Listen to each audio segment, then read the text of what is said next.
अब देखो यहाँ पे हम लोग जो पीएल एप्रोप्रिएशन अकाउंट पढ़ेंगे,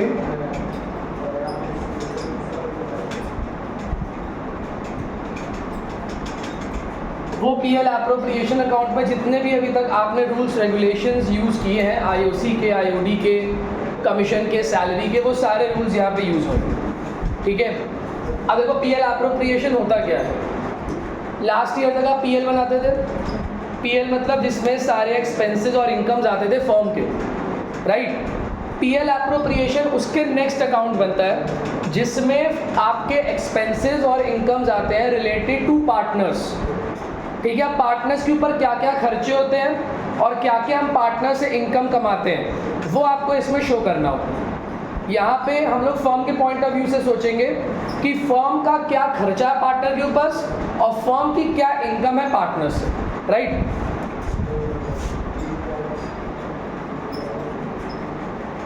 ये पीएल एप्रोप्रिएशन अकाउंट है। Particulars amount, particulars amount. सबसे पहले इसमें क्या आता है, बाय नेट प्रॉफिट। ठीक है। नेट प्रॉफिट ये आपका पीएल से आता है। पीएल के डेबिट में 2 में आप नेट प्रॉफिट लिखते थे, वही नेट प्रॉफिट इसके बाय में जाएगा। ठीक है।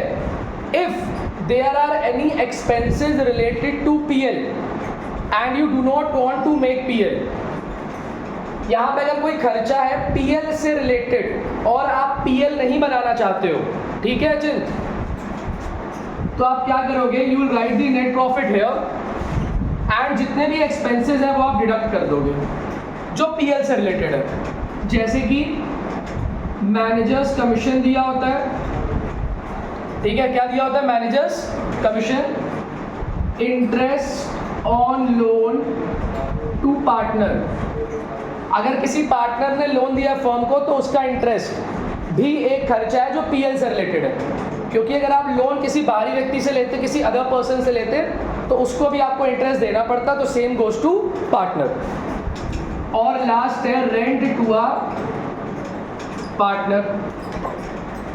अगर किसी पार्टनर ने अपनी शॉप, अपना घर एज अ गोडाउन दिया होगा फर्म को, तो उसका भी जो रेंट है वो पीएल में शो करना है, क्योंकि अगर आप किसी और पर्सन से उसकी शॉप या गोडाउन लेते तो आपको उसको रेंट देना पड़ता।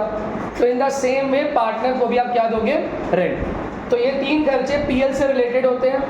पीएल ना बनाना पड़े, प्रॉफिट एंड लॉस अकाउंट ना बनाना पड़े, इसीलिए आप ये यहीं पे डायरेक्टली पीएल एप्रोप्रिएशन में माइनस कर देते। अगर आप चाहते हो पीएल बनाना तो इसके ऊपर एक पीएल बनाओ, उसमें बाय नेट प्रॉफिट लिखो, 2 साइड में ये तीनों खर्चे लिखो, माइनस करके नया नेट प्रॉफिट निकालो और फिर उस नेट प्रॉफिट को यहाँ पे लेके आओ। This is the easier thing, क्योंकि इसमें आपका एक अकाउंट बनना एलिमिनेट हो जा रहा है। बिना अकाउंट बने ही आप यहाँ से 3 चीज़ें माइनस कर सकते हो। कौन कौन सी 3 चीज़ें हैं ये, कौन कौन सी 3 चीज़ें हैं? पहली मैनेजर्स कमीशन, दूसरा, तीसरा। ठीक है। तो ये 3 चीज़ें आप याद कर लो।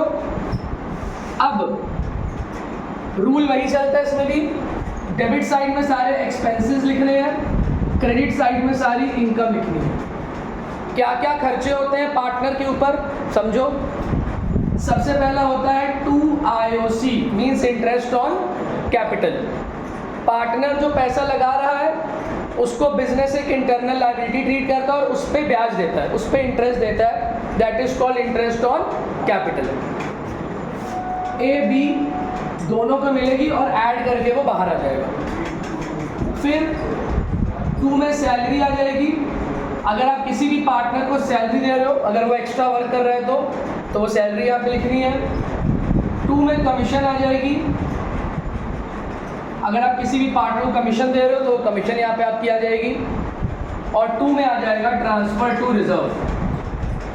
अगर आप अपना प्रॉफिट किसी भी रिजर्व में ट्रांसफर कर रहे हो तो वो भी यहाँ पे आ जाएगा। वो किसी पार्टनर को नहीं मिल रहा है, बट वो कंटिजेंसी के लिए, वो इमरजेंसी के लिए रखा जा रहा है, तो उसको भी हम यहाँ पे दिखाएंगे क्योंकि वो एंड प्रॉफिट से मिलता है। बाय साइड में सिर्फ एक इनकम आती है, that is interest on drawing, जो हमने इसके पहले निकालना सीखा।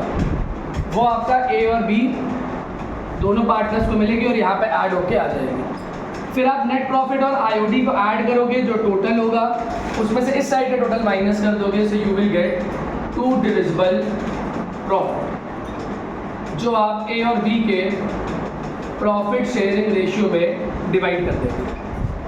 अगर ये साइड बड़ी है ये साइड छोटी है तो यहाँ पर आपको बाय डिविजिबल लॉस मिलेगा, बट ऐसा बहुत कम केसेस में होता है कि लॉस है, क्योंकि हम लोग पीएल एप्रोप्रिएशन अकाउंट बना रहे हैं। तो कभी भी हम लोग पीएल एप्रोप्रिएशन तब नहीं बनाते हैं जब बिजनेस लॉस में जा रहा होता है, हम लोग सिर्फ तभी बनाते हैं जब बिजनेस प्रॉफिट में जा रहा होता है। ठीक है, अगर हम लोगों ने एक्सपेंसेस एज अ चार्ज दिए हैं तभी हमारा डिविजिबल लॉस आएगा, अदरवाइज हमारा लॉस नहीं आएगा।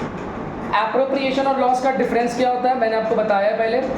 एप्रोप्रिएशन मीन्स वो चीज़ें जो आउट ऑफ प्रॉफिट आपको पार्टनर्स को देनी है। चार्ज मतलब क्या होता है, कंपलसरी एक्सपेंसेस जो पार्टनर्स को देने हैं, भले ही प्रॉफिट हो या लॉस।